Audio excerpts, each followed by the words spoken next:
Our story today is called A Horseman in the Sky.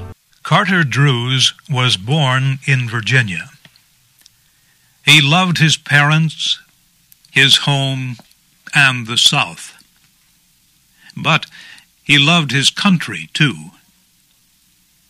And in the autumn of 1861, when the United States was divided by a terrible civil war, Carter Druse, a Southerner, decided to join the Union Army of the North. He told his father about his decision one morning at breakfast. The older man looked at his only son for a moment, too shocked to speak. Then he said, "As of this moment, you are a traitor to the South. Please don't tell your mother about your decision.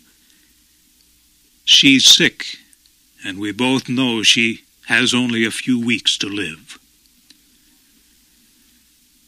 Carter's father paused, again looking deep into his son's eyes. "Carter," he said, "no matter what happens, be sure you always do what you think is your duty." Both Carter Druse and his father left the table that morning with broken hearts. And Carter soon left his home and everyone he loved to wear the blue uniform of the Union soldier. One sunny afternoon, a few weeks later, Carter Druse lay with his face in the dirt by the side of a road. He was on his stomach, his arms still holding his gun. Carter would not receive a medal for his actions. In fact, if his commanding officer were to see him, he would order Carter shot immediately. For Carter was not dead or wounded. He was sleeping while on duty. Fortunately, no one could see him. He was hidden by some bushes growing by the side of the road. The road Carter Druse had been sent to guard was only a few miles from his father's house. It began in a forest down in the valley and climbed up the side of a huge rock. Anyone standing on the top of this high rock would be able to see down into the valley. And that person would feel very dizzy looking down. If he dropped a stone from the edge of this cliff, it would fall for 600 meters before disappearing into the forest in the valley below. Giant cliffs, like the one Carter lay on, surrounded the valley. Hidden in the valley's forest were 5 Union regiments, thousands of Carter's fellow soldiers. They had marched for 36 hours. Now they were resting, but at midnight they would climb that road up the rocky cliff. Their plan was to attack by surprise an army of Southerners camped on the other side of the cliff.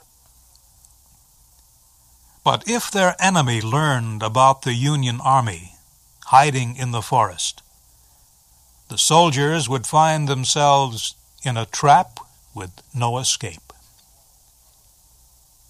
That was why Carter Druse had been sent to guard the road. It was his duty to be sure that no enemy soldier, dressed in gray, spied on the valley where the Union Army was hiding. But Carter Druse had fallen asleep. Suddenly, as if a messenger of fate came to touch him on the shoulder, the young man opened his eyes. As he lifted his head, he saw a man on horseback, standing on the huge rocky cliff that looked down into the valley.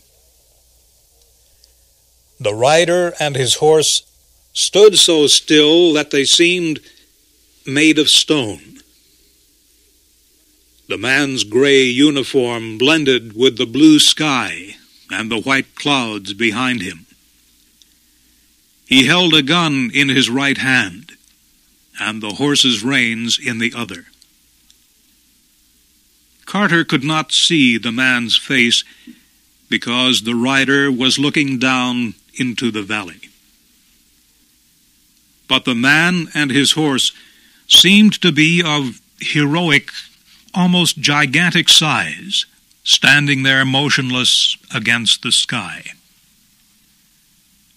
Carter discovered he was very much afraid, even though he knew the enemy soldier could not see him hiding in the bushes. Suddenly the horse moved, pulling back its head from the edge of the cliff. Carter was completely awake now. He raised his gun, pushing its barrel through the bushes, and he aimed for the horseman's heart. A small squeeze of the trigger, and Carter Druse would have done his duty. At that instant, the horseman turned his head and looked in Carter's direction.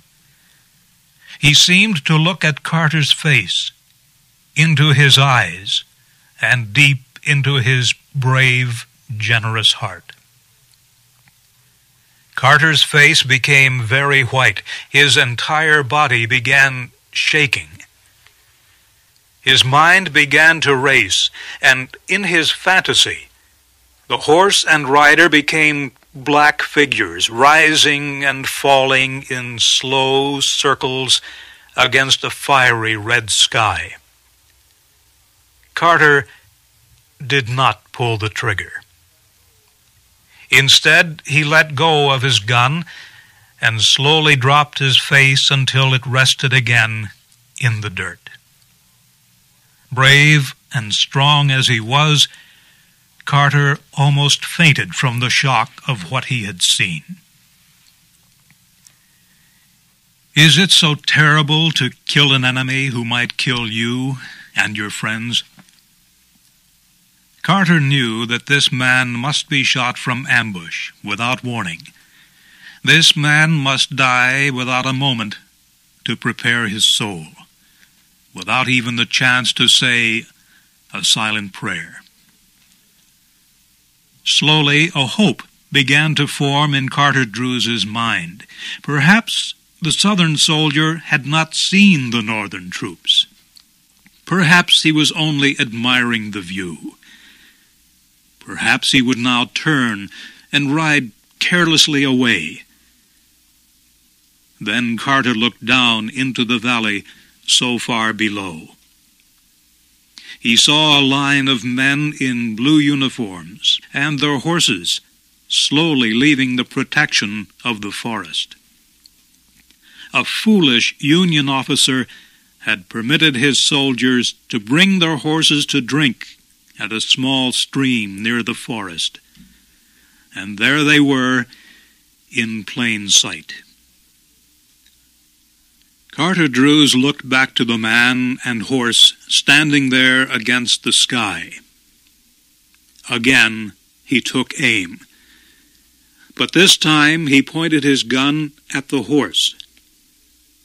Words rang in his head, the last words his father ever spoke to him. No matter what happens, be sure you always do what you think is your duty. Carter Druse was calm as he pulled the trigger of his gun.